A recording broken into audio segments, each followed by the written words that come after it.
It-talba li jagħmel il-Partit Nazzjonalista lill-Awditur Ġenerali biex jinvestiga l-proċess tax-xiri tal-impjant Waste to Energy se servi biex kulħadd jifhem is-serjetà li biha il-Gvern mexxa tender fil-proġett ta' 600 miljun euro li minnu se jgwadanja l-pajjiż għax se jirrivoluzzjona l-mod kif nittrattaw l-iskart nazzjonali.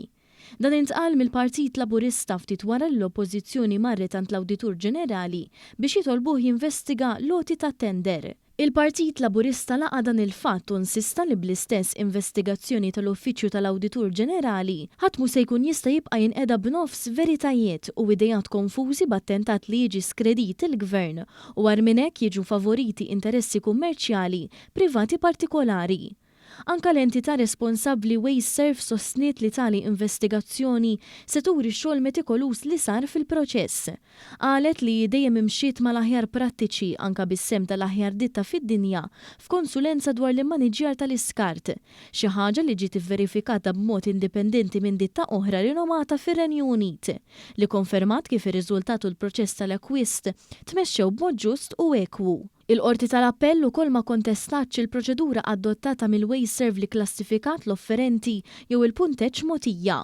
Sa dan it-tant stqarrija mill-Partit Laburista qalet li jkun aħjar li kieku l-Partit Nazzjonalista ta' Bernard Grech jitlob lill awditur Ġenerali jinvestiga rwol tad-Deputat Adrian Delija fl-istess proċess kif qed jiddefendi qatta bla ħabel konsorzju li jista' jiswa lil pajjiż 200 miljun iżjed.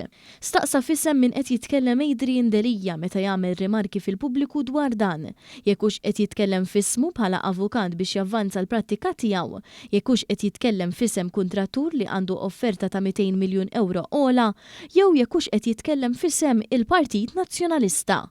Il-Partit Laburista żied li tajjeb ukoll il-kap tal-Oppożizzjoni jispjega kif il-pożizzjoni ta' Delija hi tenibbli meta dan qed jirċievi flus mingħand kumpanija li magħha l-Gvern jista' jkollu wieħed mill-akbar kuntratti għall-20 sena li ġejjin. L-istqarrija kompli tajt li l-Partit Nazzjonalista marant l-Awditur Ġenerali biex ikompli jfixkel u jagħmel il-kampanja tal-klijenti tal-ex kap tal-Oppożizzjoni.